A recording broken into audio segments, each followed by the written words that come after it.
চিকিৎসকের দেহ উদ্ধার হয়। আর সেই সেমিনার রুমে সেই দিন অর্থাৎ 9 আগস্ট সন্দীপ ঘনিষ্ঠ জুনিয়র চিকিৎসকরা, এবার সিবিআই নজরে সন্দীপ ঘনিষ্ঠ জুনিয়র চিকিৎসকরা আরজি করে ধর্ষণ করে তথ্য প্রমাণ লোপাট। সিবিআই এর নজরে জুনিয়র চিকিৎসকদের একাংশ।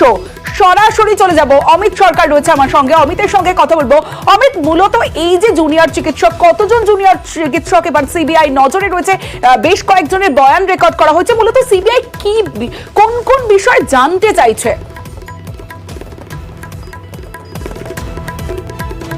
দেখো, 10 থেকে 12 জন সন্দীপ ঘনিষ্ঠ জুনিয়র চিকিৎসক, তারা তথ্য প্রমাণ লোপাটের কাজে তাদের ভূমিকা নিয়ে একটা সন্দেহ। পুলিশ পৌঁছানোর আগে তাদের উপস্থিতি সিবিআই আধিকারিকদের ভাবাচ্ছে।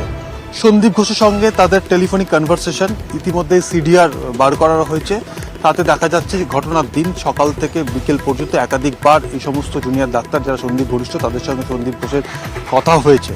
এছাড়া আরও বেশ কয়েকজনের সঙ্গে কথা হয়েছে, কারণ এর আগে শিয়ালদা আদালতে সন্দীপ ঘোষের যখন পেশ করা হয়েছিল তখন আদালতে সিবিআই তরফে দাবি করা হয়েছিল যে সন্দীপ ঘোষের মোবাইল ফোন ফরেন্সিকে পাঠানো হয়েছে এবং তার ফোন থেকে বেশ কিছু তারা এভিডেন্স পাচ্ছেন এবং তারা কনভারসেশন পাচ্ছেন, যা থেকে এই তথ্য প্রমাণ লোপাটের ক্ষেত্রে আরও বেশ কয়েকজনের যোগসূত্র থাকতে পারে।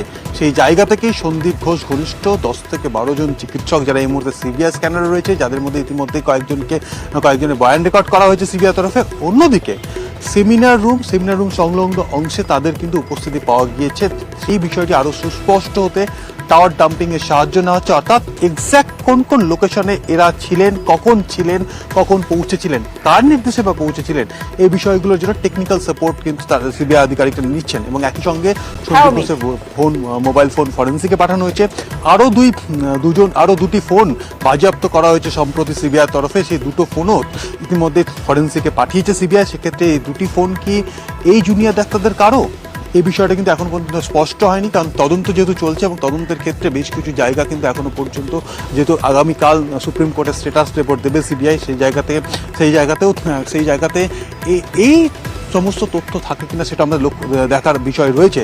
তবে এই মুহূর্তে সিবিআই তরফে দাবি করা হচ্ছে তথ্য প্রমাণ লোপাটের ক্ষেত্রে সন্দীপ ঘনিষ্ঠ কয়েকজন জুনিয়র ডাক্তার তারা কিন্তু সিবিআই সন্দেহের বাইরে নেই। বেশ অমিত।